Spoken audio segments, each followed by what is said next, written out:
பறவைக்கு ஈயுக்கு எறும்புக்கு 84 கோடி சிவத்துக்கும் இறைவனே ஆதாரவன்று படிகளந்து அன்று நம்மளை காத்து ரட்சித்து படிகளந்த கலைப்போடு கைலாச வாசலை நினைத்தார். ஏன் அவர் அன்னைக்கு கைலாசத்தை நினைச்சிருக்கார் தெரியுமா தம்பி? இன்னைக்கு உலகத்துல சிவபெருமான் ஒரு ஆண்களாக பிறந்தாரோ அன்றைக்கு அவர் ஒரு காவலாளி. அப்படித்தானே இன்னைக்கு நம்ம வீட்டுக்காரர் நமக்கு காவலா இருக்காரு. விட்டு விட்டு வெளியே போய் கதவை அடைச்சுக்கோ.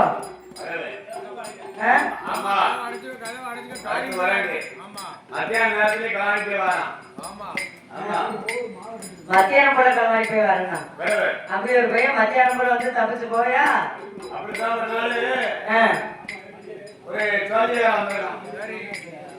வந்து அம்மா தாய் இருக்கான்.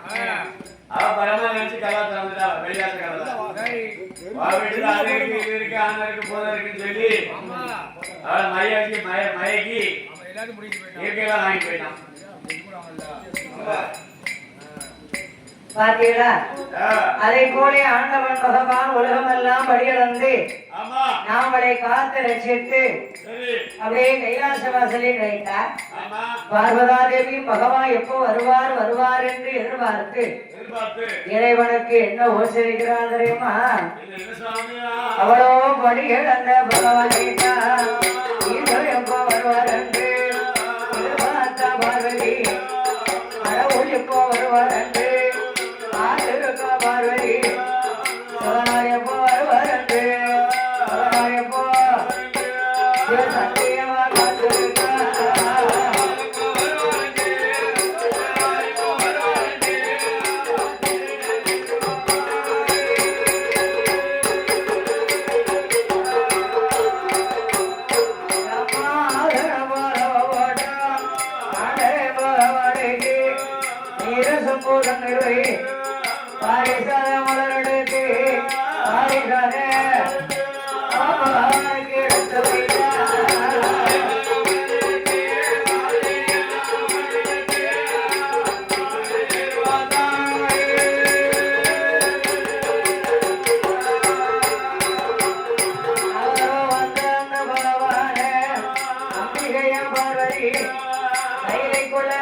போய்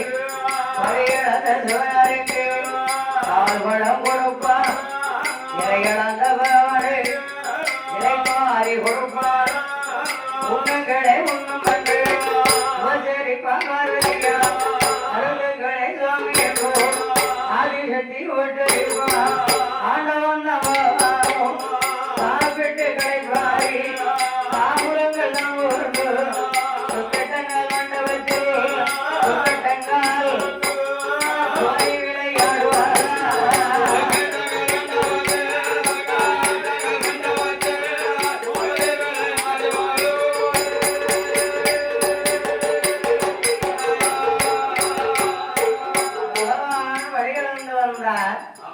பார்வதாதேவி எப்போ வருவார் என்று எதிர்பார்த்தார். அவ பொண்டாட்டினா அவளோட புருஷன் அப்படி இருந்திருக்காரு. அதனால அவ எதிர்பார்த்திருக்கான். நாளைக்கு பாரு காலையில முடிச்சுட்டே இருப்பா எப்போ வருவாருன்னு. இப்போ ஒண்ணு எதிர்பார்ப்பா. 10 வருஷத்துக்கு முன்னாடி ஒண்ணு எதிர்பார்ப்பாளா? பார்க்க மாட்டேன். தனியும் போச்சா வீட்டு கழுவுகள் வந்தா வாரம் வரக்கா வர பேக்க தொலைக்கானோ இல்லுக்கு இப்போ பக்கத்தில் விடுறானோ இல்லத்தை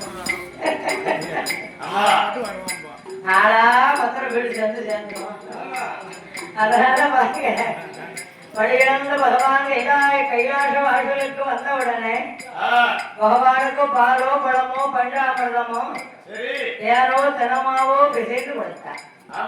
ஆண்டவன் பகவான் சாப்பிட்டு களைப்பாரு. தாம்பரம் ஊர்ந்து சுக்கட்டங்கால் மண்டபத்திலே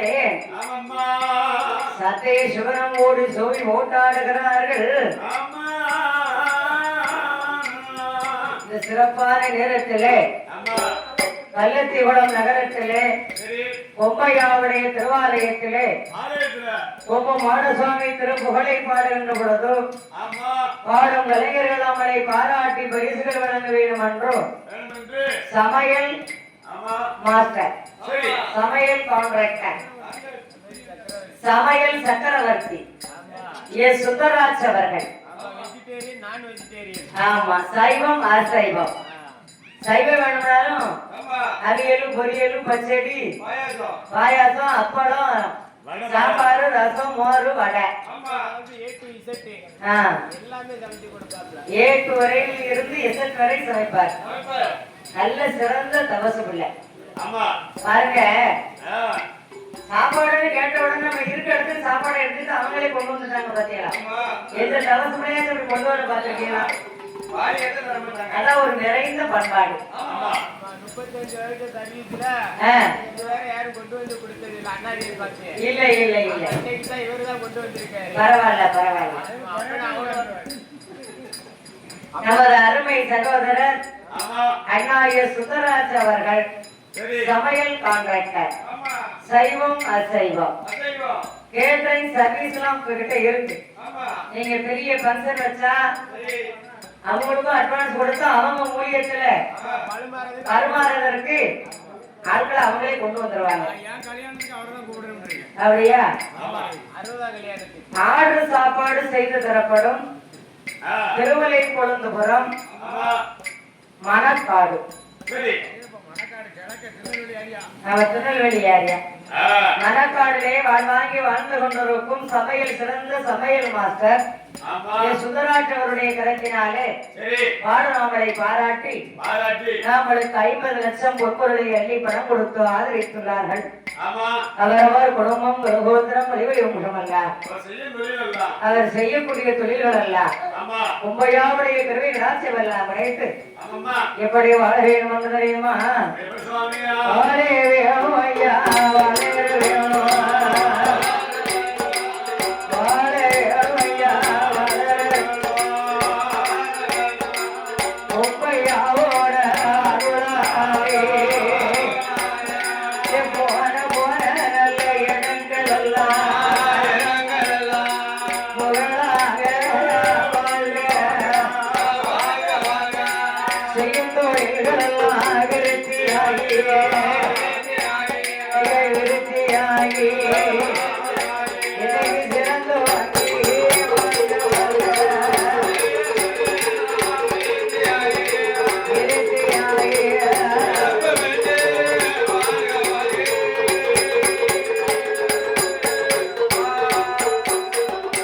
சமையல் வேலையது உயர வேணும்,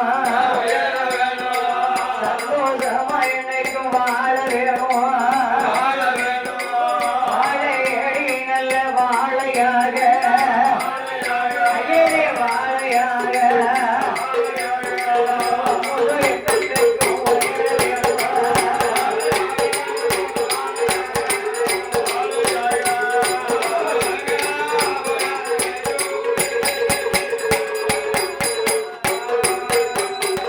நாமளுக்கு பரிசளித்த நல் உள்ளங்கள் எல்லாம் நீரோடியே வாழ்க வளர்கவென்று எங்களுக்கும் ஐயா கொங்கு மாடசுவாமி நான் பிரார்த்திக்கின்றேன். ஐயா ஆதிபராசக்தியும் ஆண்டவன் பகவானும் சாப்பிட்டு கலைப்பாரி தாம்பலம் முகர்ந்து சுக்கட்டங்கால் மண்டபத்திலே சோவி பரத்தி ஆடுகிறார்கள். அப்பந்தான் பார்வதாதேவி கேட்டாத்தான், பகவானே எங்க போனீங்க? படிகளுக்கு போன